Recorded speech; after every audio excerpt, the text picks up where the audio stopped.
Former Chief Minister Manohar Parrikar was quizzed by the Central Bureau of Investigation on Thursday for his alleged role in the scam involving the creation of infrastructure for the International Film Festival of India during his tenure. The CBI, which is investigating the case of financial misappropriation to construct the infrastructure for the IFFI in 2004, had summoned the leader of the opposition, Manohar Parrikar, who was the Chief Minister then, for his alleged role in the scam.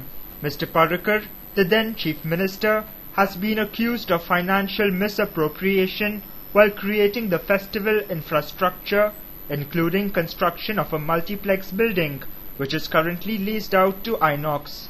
Mr. Parrikar appeared at the CBI office at Altino and deposed before the investigating officer related to the 6-year-old case. Congress legislator Marvin Godino had initially filed the complaint with the local police, but withdrew it after the CBI took over the investigation.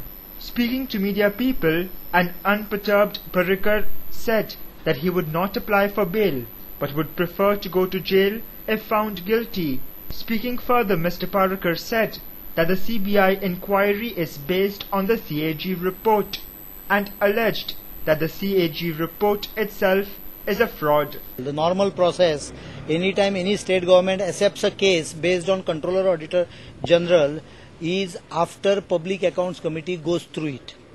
Even the coffin case or whatever has been referred to CBI is after PAC commented on it, analyzed it, because CAG is not all. And in this particular case, if you care to read the CAG report properly, the fraud is very clear, because CAG contradicts itself in its report there and then only. I can show, if anyone wants to go through it, I can show the contradiction line by line. Secondly, CAG did not carry out the review which is essential under the CAG rule. Public sector enterprise review has to be conducted before a report is written. This report is written under political pressure. That time that Sangeeta Churi or someone, she was under tremendous pressure, and one particular politician was visiting the CAG office, plus she was coming to the secretariat again and again, and I have got all those documents with me. I have got necessary evidence to prove that there was a political pressure on CAG to write this type of report.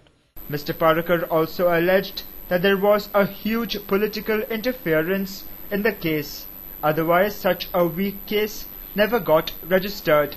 Mr. Parrikar said that he approached the CAG to obtain information through the RTI Act, but they refused to give the information, citing parliamentary privileges. While I am fighting a case which was supposed to be scheduled on 19th of this month before the full board of Central Information Commission, whether there is a parliamentary privilege involved. There is no parliamentary privilege.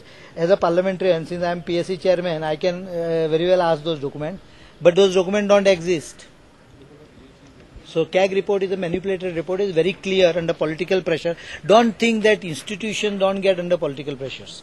So my demand with CBI, with them also, is that they should be just. Let them do. They are doing their duty, I have no problem to that. Mr. Parrikar said that the whole decision was of the cabinet at that time, and half of the current cabinet was part of his then cabinet. Therefore, it was a collective decision of the cabinet. Could the cabinet decisions be part of criminal investigations?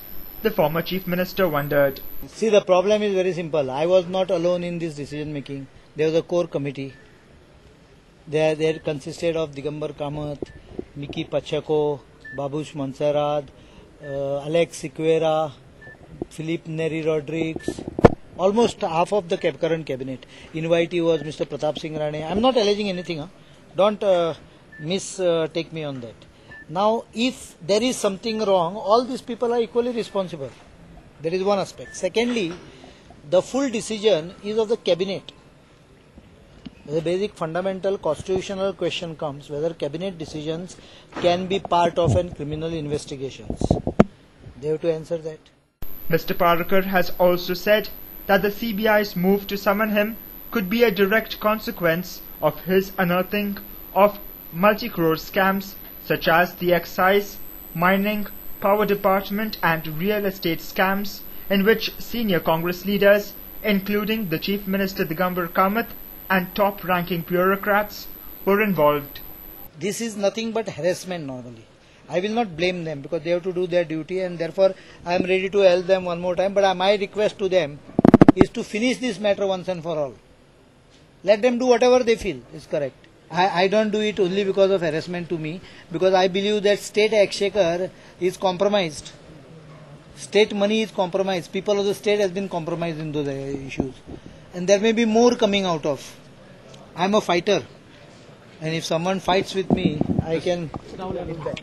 Speaking to reporters, S.S. Gowli, SP, CBI Goa, said that the CBI could question Mr. Parakar again. He said the CBI was also recording the statements of other 35 members of IFFI 2004 committee, out of which 12 made the core team. The investigating officer is recording statements of various other people also who were associated in the committees which were formed for holding the IFFI 2004 International Film Festival here in Goa.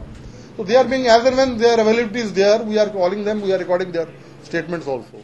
CBI will also examine Chief Minister Digambar Kamath as a witness in course of investigations, informed CBI Superintendent S.S. Gowli.